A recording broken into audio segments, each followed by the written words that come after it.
Hair transplant সম্পর্কে একটু জানতে চাইবো যে এটি আসলে কি, এক্ষেত্রে কি করা হয়? তিনভাবে আসলে হেয়ার ট্রান্সপ্ল্যান্ট হয়। আগে যেটা হতো যে এফইউটি, যে ফলিকুলার ইউনিট ট্রান্সপ্ল্যান্ট যেটা আমরা করতাম, ওটা হচ্ছে আপনার পিছন থেকে, আপনার স্ক্যাল্পের পেছন থেকে একটা স্ট্রিপের মতো, স্ট্রিপ মেথডও বলা হয় এটাকে, স্ট্রিপের মতো কেটে নিয়ে ওখান থেকে আমরা ফলিকুলটা আলাদা করে ওটা ট্রান্সপ্ল্যান্ট করা হতো আপনার ফ্রন্টে যেই জায়গাটায় বার্ডনেস আছে।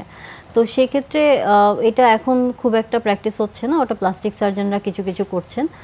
আর যেটা হচ্ছে এখন সবচেয়ে পপুলার যেটা এফইউই, ফলিকুলার ইউনিট এক্সট্রাকশন, যেটা ওটাতে যেটা হয় পিছন থেকে একটা একটা করে ফলিকল আমরা পিক করে আপনার হচ্ছে ফ্রন্টে যেই পোর্শনটায় আপনার বাল্ডনেস আছে, যে পোর্শনে আপনার চুল নেই, সেখানে একটা একটা করে ইমপ্ল্যান্ট করা হয়।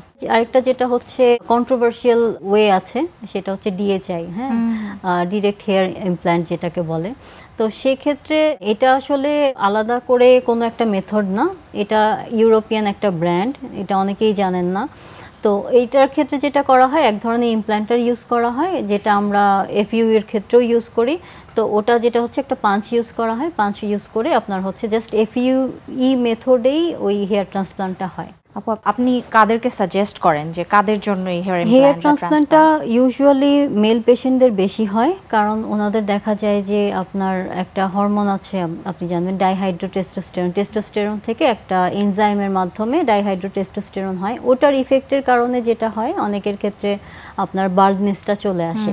সো গ্রেড 1 বাল্ডনেস যখন একটু একটু চুল পড়া স্টার্ট হয়, তখন কিন্তু আমরা হেয়ার ট্রান্সপ্ল্যান্ট সাজেস্ট করি না, তখন আমরা মেডিকেশন যেটা আছে মিনক্সিডিল, ফিনেস্টেরাইড, অথবা আপনার হচ্ছে সাথে কিছু সাপ্লিমেন্ট, এগুলো আমরা সাজেস্ট করি।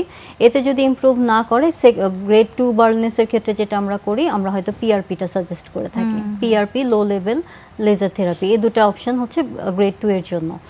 আর গ্রেড 3 এর ক্ষেত্রে আপনার যখন হচ্ছে এই টেম্পোরাল রিজনটা খালি হতে থাকে, তো সেই ক্ষেত্রে অনেকেই থাকে, দেখা যায় যে তাদের বিয়ের হয়তো একটা প্রোগ্রামের ব্যাপার আছে, বা কারো হচ্ছে কনফিডেন্স লো হয়ে যাচ্ছে, সেই ক্ষেত্রে কিছু কিছু ক্ষেত্রে কেউ যদি কসমেটিক পারপাসে করতে চান, বিউটিফিকেশনের জন্য, আমরা কিছু ক্ষেত্রে সাজেস্ট করে থাকি। আর মেইনলি হেয়ার ট্রান্সপ্ল্যান্টটা হচ্ছে গ্রেড 4, 5, 6 এর জন্য, সেক্ষেত্রে ক্রাউন এরিয়াটা একদম ফাঁকা হয়ে যায়। আর গ্রেড 7 এর ক্ষেত্রে হেয়ার ট্রান্সপ্ল্যান্ট একটু ডিফিকাল্ট, বিকজ হচ্ছে ওনাদের যে ডোনার এরিয়াটা খুব ইম্পর্টেন্ট হেয়ার ট্রান্সপ্ল্যান্টের ক্ষেত্রে, যে আপনার যেখান থেকে চুল এনে আমি আসলে সামনে আপনাকে দেব, তো সেখানে যদি আপনার গ্রাফট ভালো না থাকে, তো সেটা তো আমি আসলে এনে লাভ হবে না। আরেকটা জিনিস খেয়াল করতে হয়, সেটা হচ্ছে যে আপনার গ্রাফটের কোয়ালিটি কেমন। তো সব কিছু মিলে পেশেন্টের এজ ঠিক আছে কিনা, তার কোনো হচ্ছে আন্ডারলাইং ডিজিজ আছে কিনা, সব কিছু মিলে আসলে আমরা ডিসাইড করি যে এই পেশেন্টের জন্য হেয়ার ট্রান্সপ্ল্যান্ট ঠিক আছে কিনা।